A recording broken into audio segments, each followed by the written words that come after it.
पाकिस्तान की भारतीय वज़ीर दिफा के इश्तियाल अंगेज बयान की मजम्मत। तर्जुमान दफ्तर खारजा ने भारतीय वज़ीर दिफा की मजीद पाकिस्तानियों को निशाना बनाने के दावे को एतराफ़ जुर्म करार दिया। मुमताज़ ज़हरा बलोच बोली, पाकिस्तान किसी भी जारियत के खिलाफ अपनी खुद मुख्तारी के तहफ़्फ़ुज़ के लिए मुकम्मल पुरअज़्म है। आलमी बिरादरी को भारत के घिनौनी और गैर कानूनी इक़दामात पर मुहासबा करना चाहिए। भारत किसी एडवेंचर की कोशिश करेगा तो मुंह तोड़ जवाब देंगे। पाकिस्तानी वज़ीर दिफा का भारतीय वज़ीर दिफा को करारा जवाब। ख्वाजा आसिफ बोले, आज से चंद साल कबल भारत ने पाकिस्तान में घुसकर कार्रवाई करने की कोशिश की। हमने खैरात में उनका पायलट वापस किया था।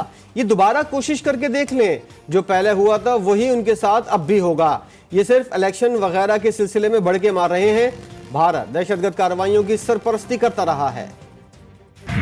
आज़म साहब ने बहुत सारे इजलास इस पे किए चाइनीज सिक्योरिटी के ऊपर, और उन्होंने एक इंक्वायरी कमेटी बनाई थी दासू वाले वाक़े के ऊपर इंक्वायरी करने के लिए, क्योंकि सबसे अहम ये हमारी चाइनीज सिक्योरिटी है और हमारे हौसले भी बुलंद हैं, हम पुरअज़म हैं और किसी को अमन ख़राब नहीं करने देंगे। इंक्वायरी कमेटी ने जब अपनी रिपोर्ट भेजी, किसी को अमन अमान खराब नहीं करने देंगे। वफाकी वज़ीर इत्तलात अता तारर का दो टोक ऐलान। प्रेस कॉन्फ्रेंस में बताया कि दासू हमले पर इंक्वायरी कमेटी तश्कील दी थी। कमेटी रिपोर्ट की रोशनी में आरपीओ हजारा डिवीजन, डीपीओ लोअर कोहिस्तान और डायरेक्टर सिक्योरिटी दासूपार प्रोजेक्ट के खिलाफ कार्रवाई होगी। अफसरान के खिलाफ 15 रोज में डिसिप्लिनरी एक्शन लिया जाएगा।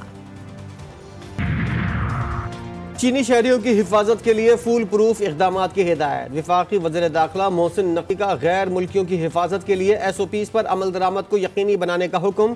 कहा, गैर मुल्कियों खुसूसन चीनी शहरियों का तहफ़्फ़ुज़ अव्वलीन जिम्मेदारी है। शरपसंद अनासिर के मज़मूम मकासद को हरगिज़ कामयाब नहीं होने देंगे। मजीद एक गवाह का बयान कलमबंद। अडियाला जेल में 190 मिलियन पाउंड रेफरेंस की समाअत 17 अप्रैल तक मुलतवी। दौरान इद्दत निकाह केस में बुशरा बीबी के वकील के इस्लामाबाद की अदालत में सजा मुअत्तल करने की इस्तदा। बुशरा बीबी को सिविल अदालत में अपने सबूत पेश करने के हक से महरूम किया गया। सलमान अकरम राजा के दलाइल सेशन कोर्ट इस्लामाबाद ने केस की मजीद समाअत 9 अप्रैल तक मुलतवी कर दी। खतूत की आला सतह पर तफ्तीश जारी, दायरा वसी कर दिया गया।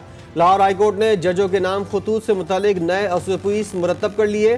तमाम कोरियर कंपनीज और पोस्टमैन के लिए हर किस्म के खतूत सिक्योरिटी रूम में चेक करवाना लाजमी करार। सुप्रीम कोर्ट ऑफ पाकिस्तान ने कराची रजिस्ट्री में समाअत के लिए रोस्टर जारी कर दिया। Chief justice of Pakistan justice Qazi Faez Isa की सरबराही में 3 रुकनी बेंच 22 से 26 अप्रैल तक मुख्तलिफ केसेस की समाअत करेगा। बेंच में जस्टिस जमाल मंदुखेल, जस्टिस नईम अख्तर अफगान शामिल होंगे। जस्टिस काजी फाइज ईसा चीफ जस्टिस बनने के बाद कराची रजिस्ट्री में पहली बार केसेस की समाअत करेंगे।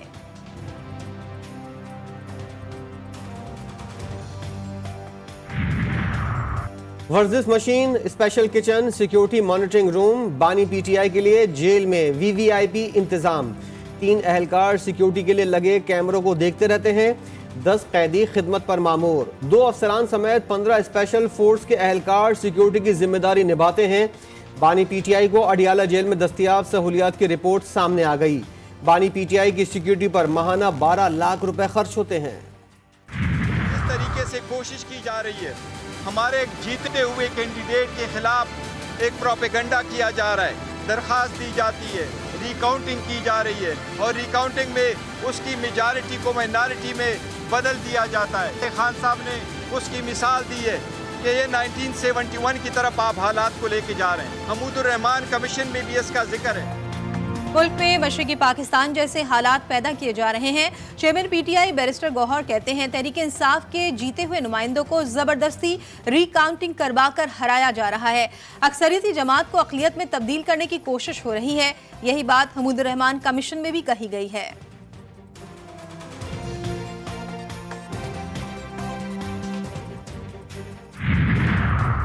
सुन्नी इत्तेहाद काउंसिल की मखसूस नशिस्तें न देने के खिलाफ दरख्वास्त। Election commission, speaker Sindh assembly, MQM, Peoples Party से जवाब तलब। जस्टिस अकील अहमद अब्बासी ने इस्तफसार किया, अब तो सारा अमल मुकम्मल हो चुका है, क्या हासिल करना चाहते हैं? जिस पर बैरिस्टर अली ताहिर ने सुन्नी इत्तेहाद काउंसिल को मखसूस नशिस्तों का कोटा वापस दिलवाने की इस्तदा की।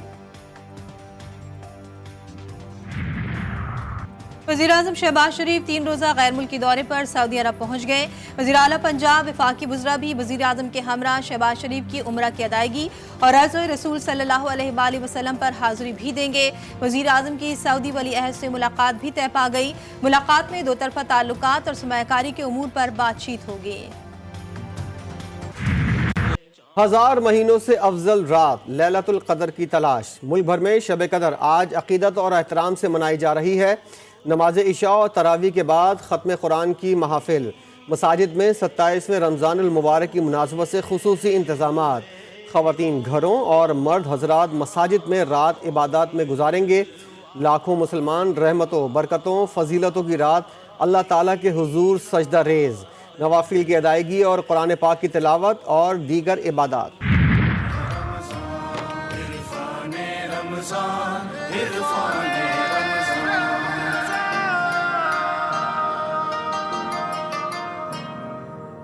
GTV न्यूज़ की सबसे बड़ी ट्रांसमिशन इरफान रमज़ान में हलाल इंडस्ट्री, अशियाए इस्तेमाल के अज्जाए तरकीबी और मुसलमानों को दरपेश चैलेंजेस पर गुफ्तगू।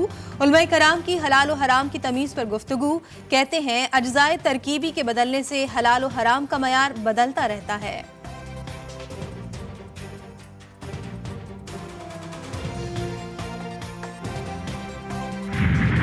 वक्त कम मुकाबला सख्त। ईद की शॉपिंग में मजीद तेजी आ गई। मुल्क भर की मार्केटों में खरीदारों का रश।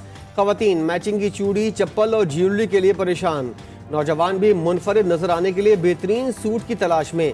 बच्चों की खरीदारी भी जोरों शोर से जारी। दुकानदारों को सर खुजाने की फुर्सत नहीं।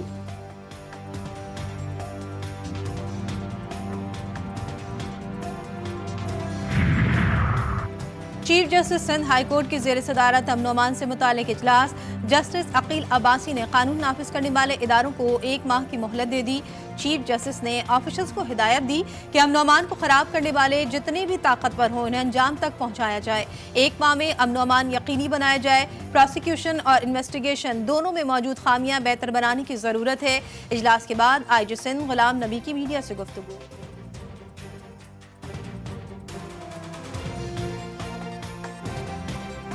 क्रिमिनल जस्टिस सिस्टम में बहुत सारी ऐसी चीज़ें जो ठीक होने वाली हैं। हम अपने एंड पे मैंने उनको अश्योरेंस दी है कि पुलिस जो क्रिमिनल जस्टिस सिस्टम का हिस्सा है वो इंशाल्लाह जो भी बेस्ट कर सकती है वो करेगी। हमारे वो पुलिस ऑफिसर जो अच्छा काम करते हैं हम उनको रिवॉर्ड करेंगे। जो पुलिस ऑफिसर अच्छा काम नहीं करेंगे और क्राइम या क्रिमिनल के साथ मिले हुए उनके खिलाफ एक्शन लेंगे। कराची के हालात के बारे में हम मोहतात अंदाज में हमेशा कहते रहें कि इसका मसला यही है कि चोर और सिपाही दोनों इस शहर के नहीं हैं। तकरीबन 50 के करीब इस रमज़ान में नौजवान जो शहीद हुए मारे गए इनके हाथों इसमें तमाम ज़बान बोलने वाले। इस शहर में अमन कायम करना है उनका ताल्लुक इस शहर।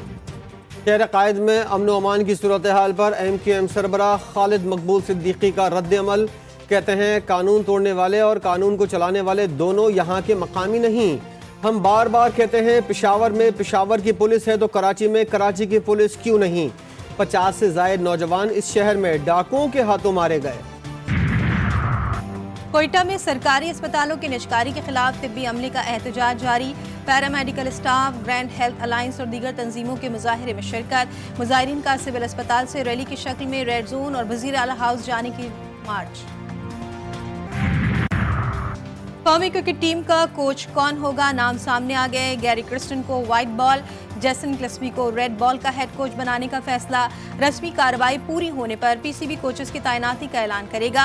PCB को मुआविन कोच की भी तलाश। वेबसाइट पर इश्तिहार देकर दरख्वास्तें मांग ली। काकुल कैंप में ग्रीन शर्ट्स की मशकें जारी। खिलाड़ियों की भारी पत्थर पकड़े पहाड़ पर चढ़ने की मशक। आजम खान की सांसें फूल गईं। साथी खिलाड़ियों ने तालियां बजाकर हौसला अफजाई की। खिलाड़ियों की मौज मस्तियों से भरपूर वीडियो वायरल। क़यादत से हटाए जाने का गम या कोई और वजह, शाहीन आफरीदी कौमी टीम का फिटनेस कैंप छोड़कर पेशावर चले गए। क्रिकेट बोर्ड का शाहीन आफरीदी के कैंप छोड़कर जाने की वजूहात बताने से गुरेज। शाहीन आफरीदी आर्मी चीफ की जानिब से 8 अप्रैल को खिलाड़ियों के एहसास में इफ्तार डिनर में शिरकत करेंगे।